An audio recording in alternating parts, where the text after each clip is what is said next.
I need to figure out the top book, my most favorite book I read in 2025. Because my very first YouTube video last year was my top 24 books in 2024. And the way I was able to figure that out was to literally rank them by star and then try to figure out which one was my favorite. And it was pretty hard because I read a lot of books. This year I've read 87 books. Yes, the way I did that was basically by ranking the books and deciding which one was my favorite. It's hard to rank because there's different genres, there's thrillers, there's historical fiction, there's romance, so it's really hard to pick.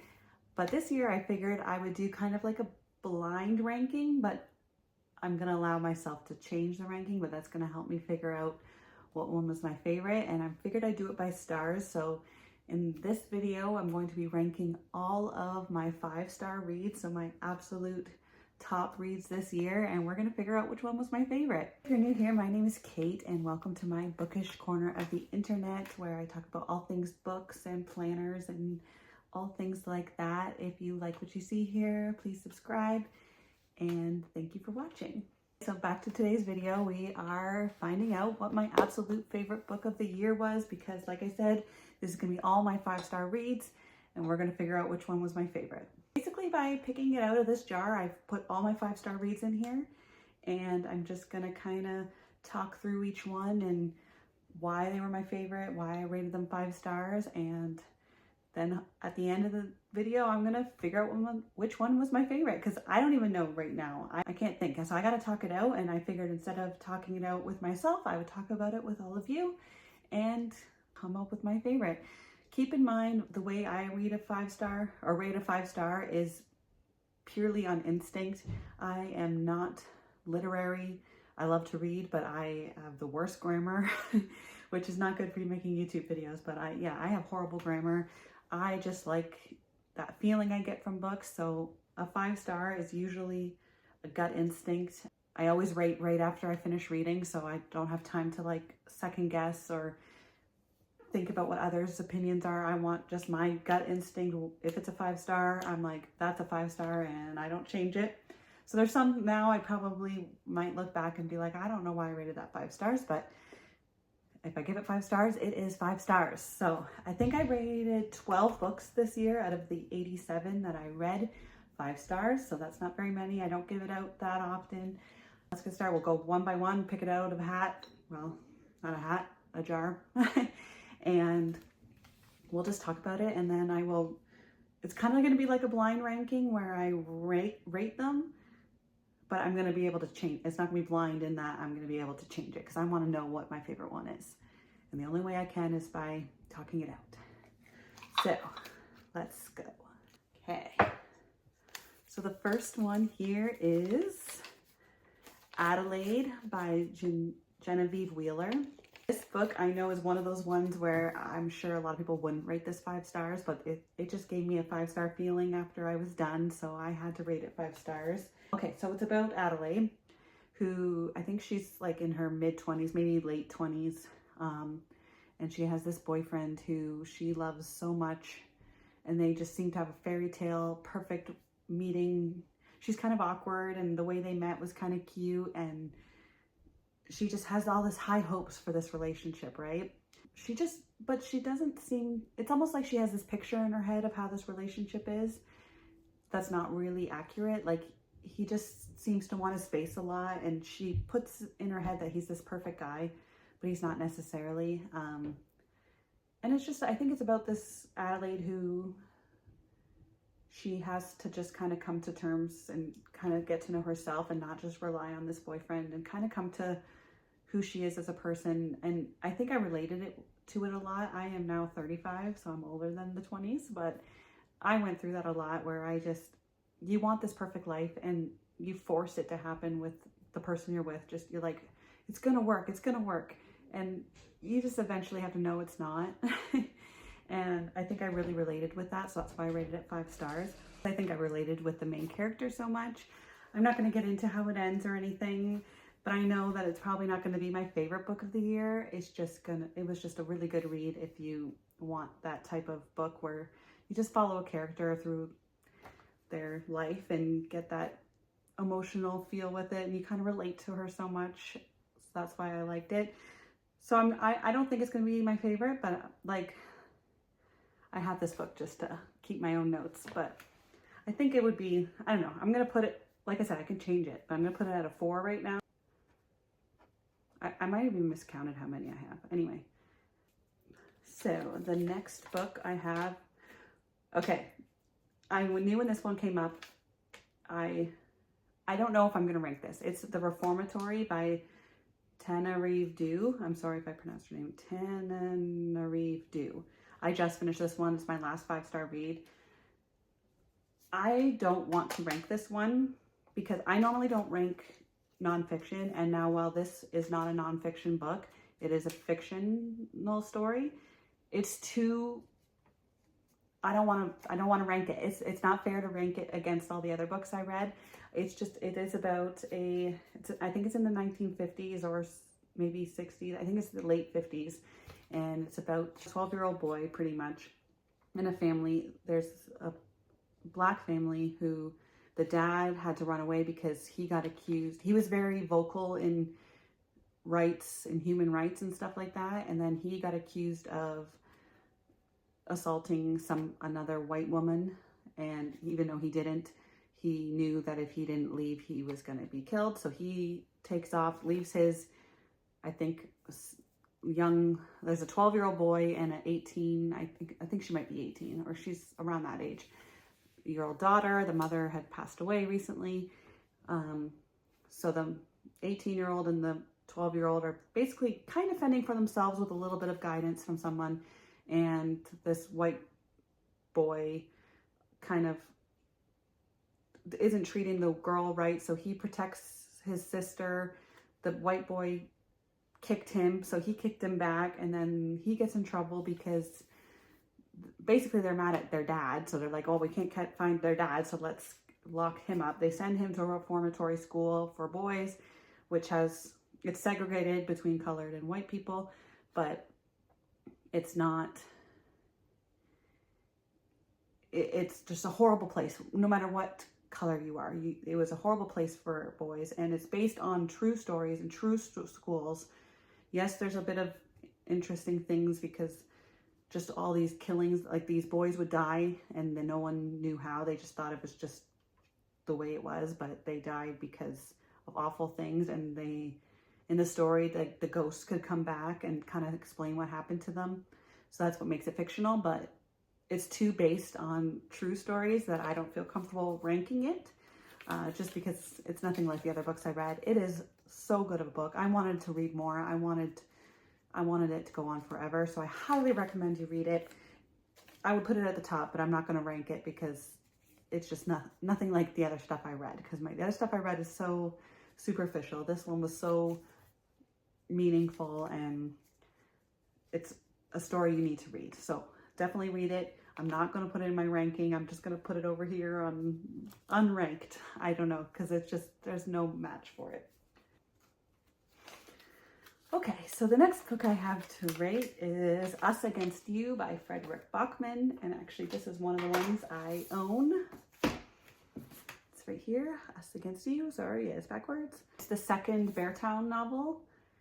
It took me a bit to learn this writer's writing style. I think it's translated from Swedish, but the quotes in here are so beautiful.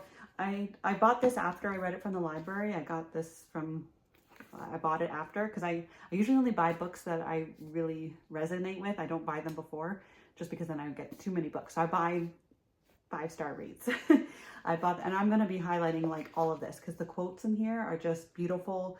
They mean a lot. So the Beartown novels are about a little hockey town in like northern Sweden, I think, and it's just all they care about is hockey. So in the first one, there's a really star hockey player. Everybody loves him because he's so good at hockey. He's gonna put their town on the map, the Beartown Bears. But then he gets accused of raping another girl in the town, and because she speaks up, it just tears the town apart. And there's just following the story about that. Now, I'm from Canada, so a lot of people like hockey. And then I was reading it kind of around the time that the Team Canada trial was out. and I think that just kind of resonated with me too. It's just a beautifully written novel, and I'm actually reading the third one right now. I haven't finished it yet, but I highly recommend you check that one out. Oh, see, it's hard to rank because they're all so different.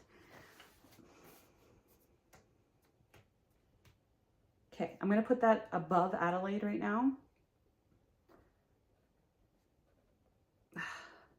See, the story, it's not as good. It's just the writing. It just draws me to it. That's why I had to rate it 5 stars, just because it was so beautifully written. Just the quotes in there. And that's what gets me the most. So I probably have just one above Adelaide. But like I said, I could change. I'm going to need a whole notebook of notes. So let's see what's next. Darling Girls by Sally Hepworth.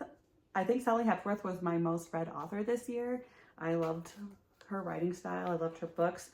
This is about, I think there's 3 girls who ended up in the same, I want to call it a foster home, but it wasn't really. It's like, I think the woman ended up adopting them all, but she was just very, like, she put on this very perfect life, but behind closed doors, she was anything but perfect. So they just kind of thought that it was normal to live like that, but it was, I just love the story. So it was told in 2 time frames. It was first when they're like little and going through this such emotional abuse. They were never abused physically. It was emotional. It was all emotional. And this lady would like lock them in the dark because they were afraid of the dark. It wasn't until they grew up that they grew up together.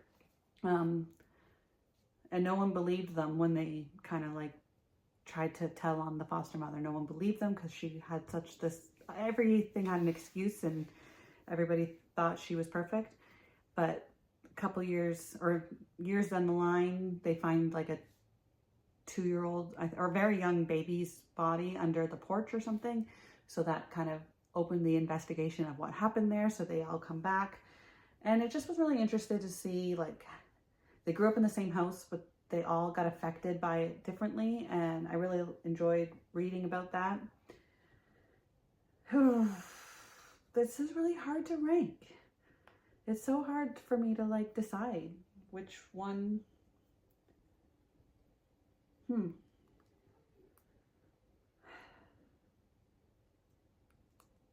I don't know. Okay, I think I'm gonna put Darling Girls behind Us Against You, but in front of Adelaide. Okay, I think that's what I'm gonna do. Let's see the next book. Okay, the next one was Kill for Me, Kill for You, and I actually just got it for Christmas because I asked for it. It's Kill for Me, Kill for You by Steve Cavanagh. This was my first 5-star read of the year, and I loved it. I know it was actually so funny. I got it from the library, and the librarian told me, like, everybody loves this book, but she didn't like it that much, and then I was kind of put down because I'm like, oh, maybe I won't like it that much, but I loved it. The twists in this book, I love thrillers, so it's kind of funny because most of my 5 stars are not thrillers, because I think the historical fiction and the romance fiction or coming of age fiction just kind of resonates with me more, but thrillers are what I most enjoy reading. I will read any thriller you want. So this one was a thriller that I loved. I did not expect the twists. It was perfectly done. It just threw me for a loop. It twisted one way and then twisted the other way and then twisted the other way. It kept me interested the whole time. It was like a jaw-dropping, like, what the heck just happened?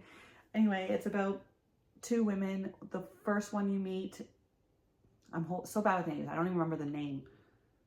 What's the name? I want to say it's Jess. No. Amanda? I think it's Amanda. Okay, well, the one girl, her husband and daughter were killed, and so she's just trying to find a way to live. She has a suspicion. They tried to arrest the person they thought it was that killed them, but he got off on a technicality, mainly because he was rich, so they weren't able to convict him of anything. He was able to get out of it, so she just has to live with knowing that her daughter and husband's killer has gone free, and she kind of meets, I think, at a support group. I think her name is Wendy, who also had something similar happen. So they kind of come up with this plot where they're going to, instead of, because obviously if she kills the one that they suspect, they're going to know that it was her. So they come with this plot that they're going to, that Wendy will kill the guy that killed Jess, or I keep wanting to say her name's Jess. Maybe the kid's name was Jess. So yeah, Wendy was going to kill Amanda's person that killed her family, and then Amanda was going to kill Wendy's person that killed her daughter. So just kind of like horrible bosses, where they kill for the other person. So that was the premise of the book, I guess. But wow, I can't even get into it because it just floored me. And I kind of got this coming in. I love this book. I'm putting it number 1 because that feeling I got, it was unmatched. I think that's gonna be my favorite book of the year, but I wanted to talk them all out because I could change it. They all gave me different feelings, but I think that one's gonna be the top, but we'll see. Let's pick the next one. Another Sally Hepworth, The Good Sister. I think it's the only other one on my 5-star, although the other ones I think are 4 or 4.5. The Good Sister is about 2 twin girls. Again, I'm so horrible at names, but they're twin girls. Oh. Fern and Rose, that's who they are.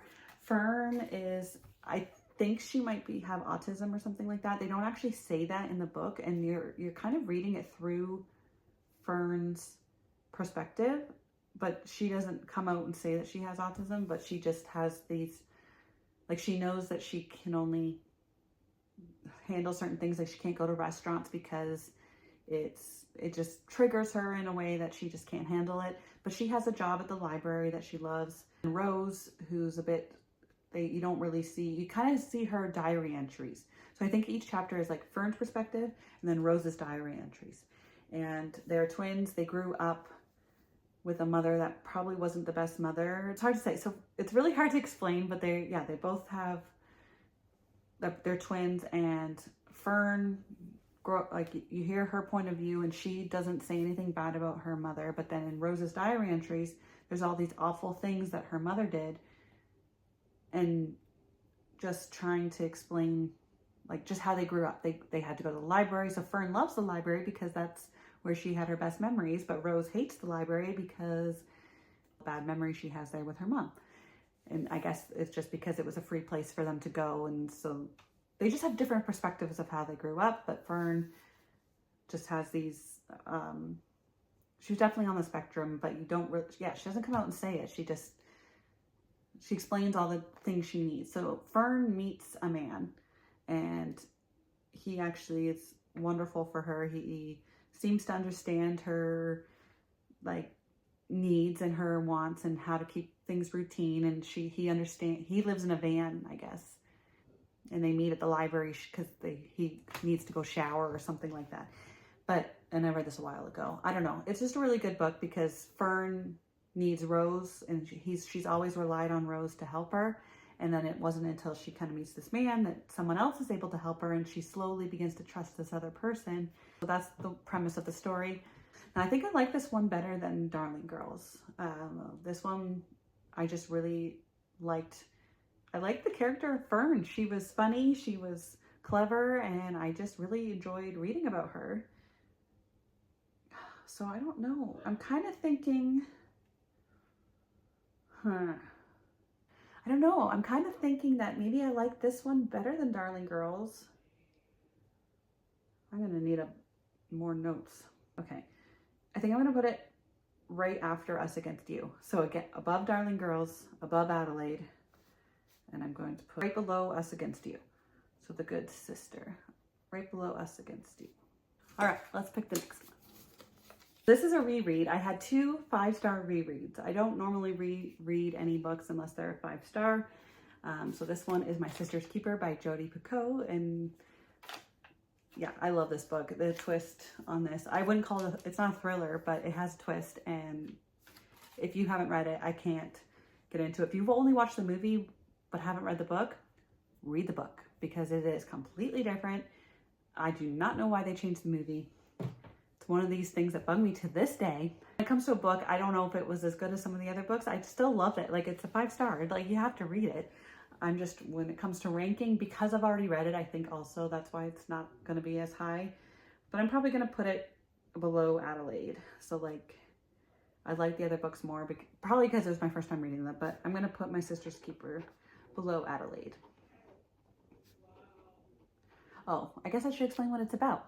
It's about, I just assumed everybody knows, but maybe if you haven't, it is about two sisters, Anna and Kate. Kate is older.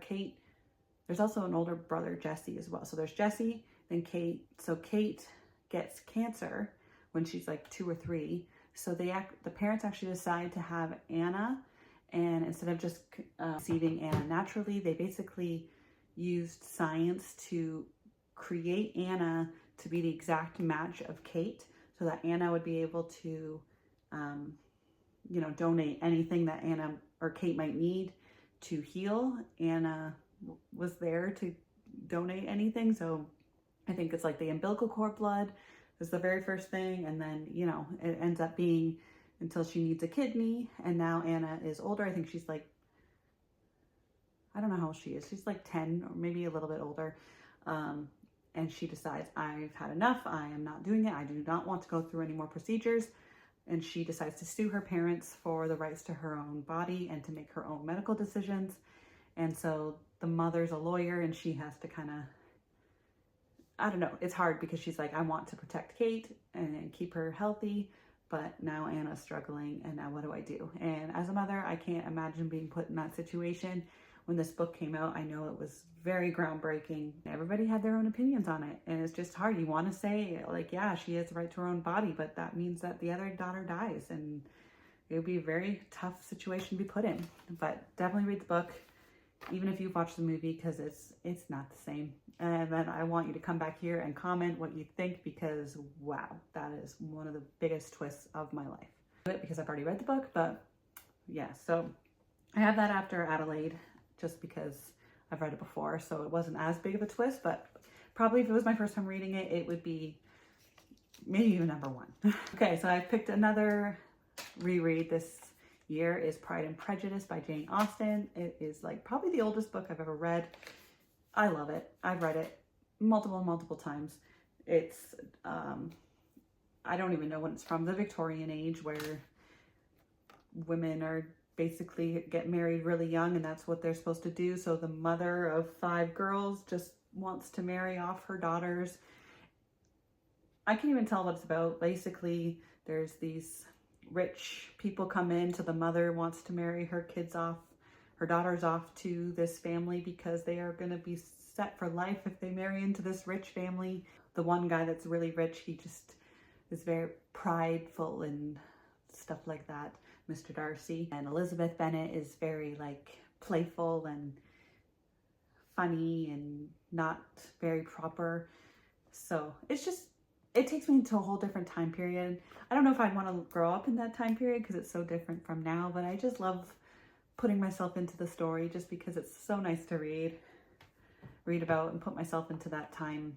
I always thought if I got married, I would have like a fancy wedding like that. It's hard to say where I'm going to put that. Just because I guess I'm going to put it in the middle. I'm going to put it above Darling Girls because it's just, it just brings me joy to read that book, even though I've read it so many times. And I can't even explain what it's about. But if you like fiction, historical fiction, and just immersing yourself in a different time period, I definitely recommend checking that one out. I know I can only really listen to it as an audiobook. It's just the way that I am. It's hard for me to read books like that, but I can definitely listen to them. So I'm going to put it above Darling Girls, right in the middle. So the next book I read is This Is How I Lied by Heather Gudenkauf. Now, this is the same one that wrote The Overnight Guest. And I didn't like that one as much, and I don't know why. And I don't know why I liked this one so much. This is one of those ones where I rated it 5 stars just after I read it. I don't know if it's just the mood I was in. I just liked how it followed a story. You got to know the characters. See, I'm not the type that likes the books where they're like stuck. I just like books that I follow character development and things actually happen. I'm not so much of a fan where they're like stuck in a winter storm or it's like just one thing that's going on. I like ones that like follow a story and over a time period, and just keeps me interested longer. Whereas the books where they're like stuck somewhere or stuck in a snowstorm or stuck like that, like No Exit by Taylor Adams, that type of thing, all I want to know is just how it ends. I find myself skipping ahead. Whereas this book was different than The Overnight Guest in that it was drawn out over a long time period. Anyway, basically it's about again, I don't know the names, but there's two girls are teenagers. The one teenager dies and they never figured out who killed her. So then this girl grows up, the other girl grows up to be a police detective, and then I think they find like her boot of the girl that dies, so that it opens the case again. And then I'm surprised that they let her solve the case, because it's kind of a conflict of interest, but it just shows her. So she kind of struggles with it because it was her best friend and she died. So I just really enjoyed that one. And I don't know why I rated it 5 stars. Reading back, I'm like, I don't remember this at all. So that's why I'm probably going to put it to the bottom. So probably after My Sister's Keeper. But I rated it 5 stars and I can't change it. So there was a reason why I did. I just don't remember why.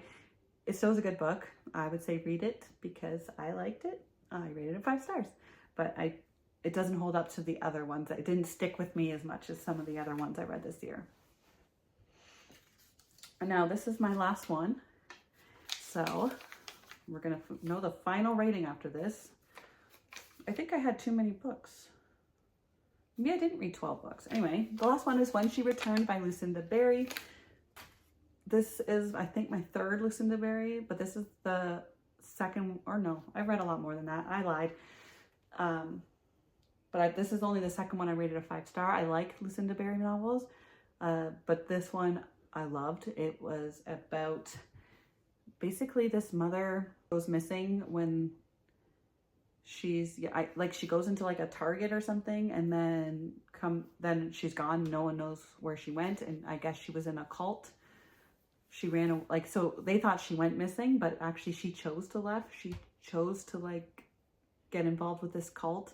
And it's kind of about the daughter's perspective. The daughter was only like 5, just kind of like the struggles. So you kind of get you get to know the mother while she was in the cult, and then you also get to know her after she returned.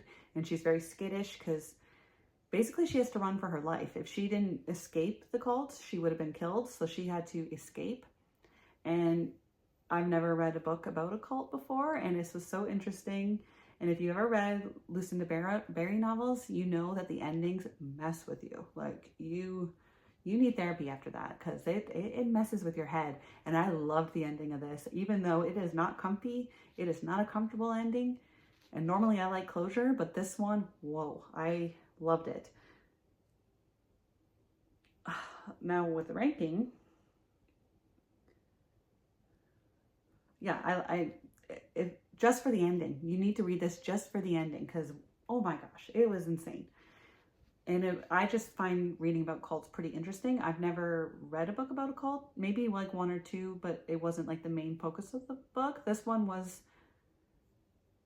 I can't even wrap my head around it. It was crazy. And to read it as like the daughter's perspective, and just to like, she's trying to get to know your mom again. It was kind of weird because the dad had remarried, and then like the new wife's around, and I'm like, oh my God, that is weird, because like, I don't know, what do you do in that situation? So he basically had to like have his new wife, but then also be like with his old wife, and they didn't really know she was in a cult. They thought she died. That's what they thought. And then she just appears, and they have to get to know her again, and she's skittish and she's scared. And yeah, it was good. If you like thrillers, this is probably the only other thriller on there.